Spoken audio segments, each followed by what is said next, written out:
God, he swallowed it. She gone. Good God, man. Dude, that's how they eat a sleeper craw. It's just ridiculous, Jeff. Gone. Pre-spawn. These fish are cold. They are on the hunt. There we go. And there is nothing more realistic in the world than a sleeper craw. Nice one. All right, let's get that one back in and see if we can have some fun, Jeff. Thank you, buddy. Boom.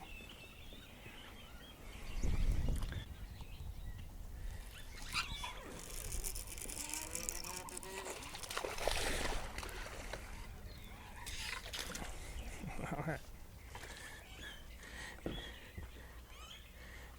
You think he wanted a sleeper craw, Jeff? Gone. She gone. Wow. Ate it, ate it, ate it, ate it. All right. Thank you, little buddy. Sleeper crawfish. Boom.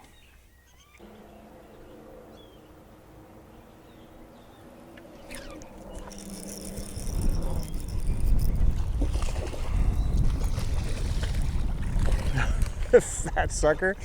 And he is wound up. Hell yeah. All right, get in here. Oh. All right, all right, all right, all right, all right, all right. They like it, Jeff. Sleeper craw is so sick. It's just the perfect crawdad imitation, and every smallmouth in the world just chokes crawdads. Dude, that's a stud. That's an Arizona stud. Hell yeah. Thank you, buddy. All right. Sayonara. Whew. Jeff, this is fun. I love it.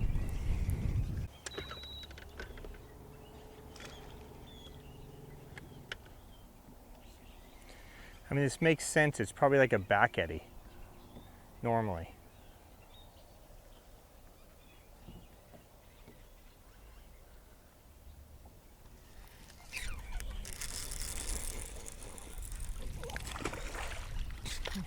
Even the little ones like it, Jeff.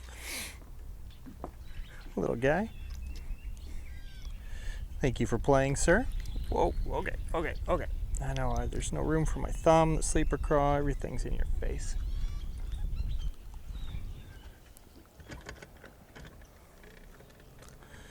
All right, thank you, buddy.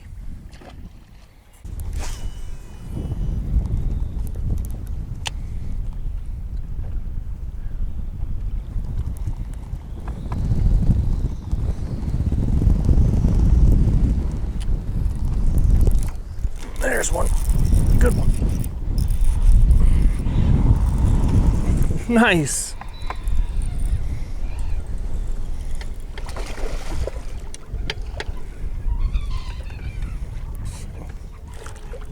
God, he's strong.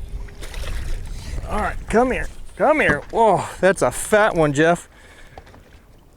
Dude. Down the throat.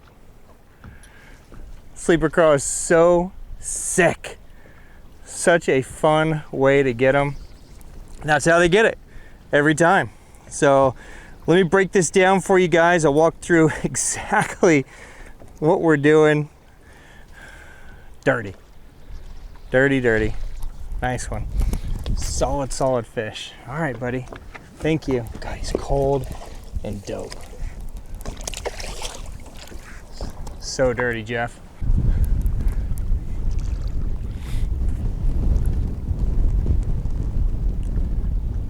Oh, there's one. Good one. Jeez. That fish is fired up.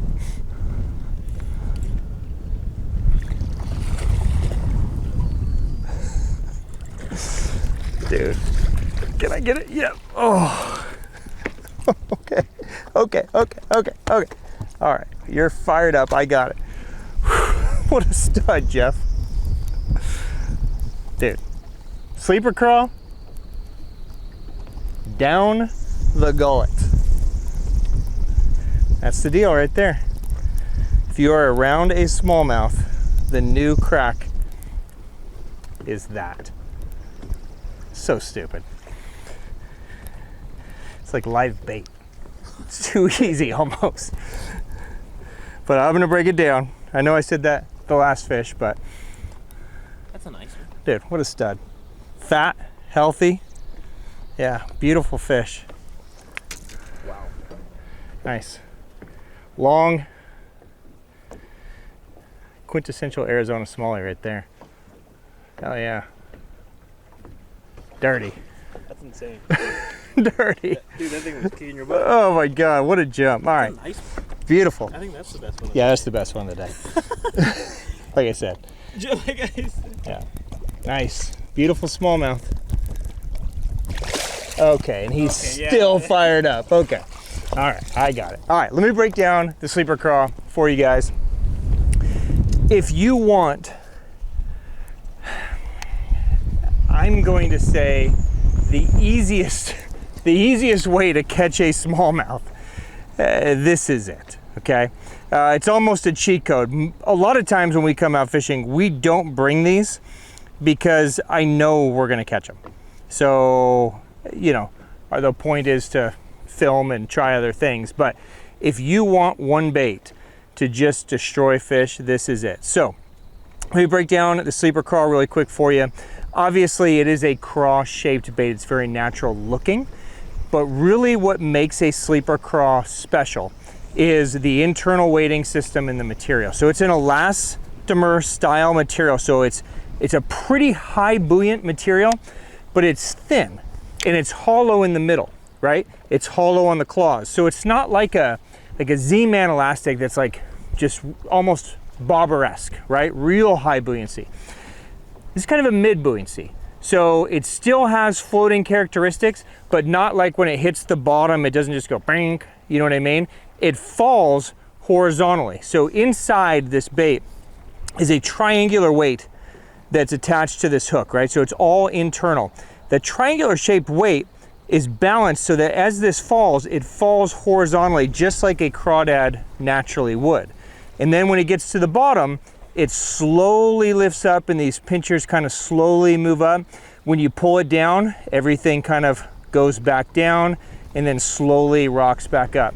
So it's literally the most realistic crawdad pattern that I know of for just imitating the real thing. Now, if you spend any time on forums, on chat rooms, there's a lot of people that talk, you know, oh, the hookup ratio is terrible on them or I lose tons of fish. Jeff, since we've had the sleeper craw and you've been filming, how many fish do you watch us lose? 0. Almost never, okay? So the key to this is having the right gear. Now, we've talked about this before, that the rod of choice is almost always the Destroyer P5 Dark Sleeper, but today I'm throwing a little bit of a twist. This is the other one that would be an amazing option. This is the Destroyer P5 Daemos. Okay, so it's almost the same rod. It's a 7.2, it's rated the same, but it's a little bit faster of a rod, but it's still what I would consider, it's an F5, so it's kind of a medium plus to medium heavy. It's not a very heavy rod, it's not a very stout rod, right? So a lot of guys have a tendency to take this bait and put it on an FMJ or an 894 or like a true jig, like a heavy jig rod, because it's a 3/4 ounce bait. But you have to treat this bait like a 3/8 ounce bait. Because even though internally it's got a 5/8, it really needs a little lighter rod, a little slower rod to allow when you set the hook, you need that rod to kind of bend into the hook set, okay? And the reason for that is this hook is buried in here. It's not a huge gap, okay? It's not a monster gap between the hook point and that eye. So the fish need to get it in the crusher, and then when you swing, it needs to be a steady pull to allow that hook to kind of pop out. If it's too jarring of a pop, then it just pops out of the fish or just skin hooks them, and then you will lose some fish. So as long as you have the right rod, landing fish on this thing is almost guaranteed. I almost always throw it on 16-pound Sunline Shooter, never Sniper. Okay, this is my 2025 trend. Of course, if sniper actually works for you guys, you must not be fishing very much, but enjoy it. But 16-pound Sunline Shooter is great. Tatsu is great. An 8-to-1 gear ratio. I've got this on the new Matei MDC, but a Steez or anything that you guys like. And then as far as movement goes, it's pretty simple, right? You're gonna throw it out. You're gonna let it sink down. You want this thing to just naturally sink, right? So right now it's kind of horizontally fluttering down to the bottom, okay? Once it's down, we're gonna kind of wind, and then you're gonna have to vary your cadence based on fish aggression. Okay, so we're kind of early in the season now, so the fish are not overly aggressive. So my movement is more just small. Oh, that would have been amazing. So the movement is more just small little micro movements with it. Okay, I just want to kind of shake it in and out of the grass, move it around, just small little movements, right? And then back to the bottom. I want to stay in contact. Now when the fish bite, you don't need to be instantly fast with it, okay? You can kind of know that it's, boom, got it. You can give yourself a chance to wind down and then a smooth hook set up. Now, if the fish have more aggression to them, you can change your cadence. You can toss it. You can, again, let it sink down, okay? Always gonna let it sink to the bottom, and a lot of your bites will come on this initial drop.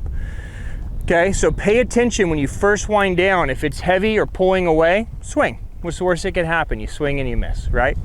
But if they're a little more aggressive, what I'll do is I'll just give it kind of a couple of pops, and I'm just gonna try to stir up the mud or pop it out of the grass, and then it's gonna go back to that horizontal fall. Let it get back to the bottom, kind of give it a little bit of a shake, just in case something's paying attention to it down there. Nothing's on it. Give it a couple of pops, pull it out of that grass, let it flutter back down. That's it.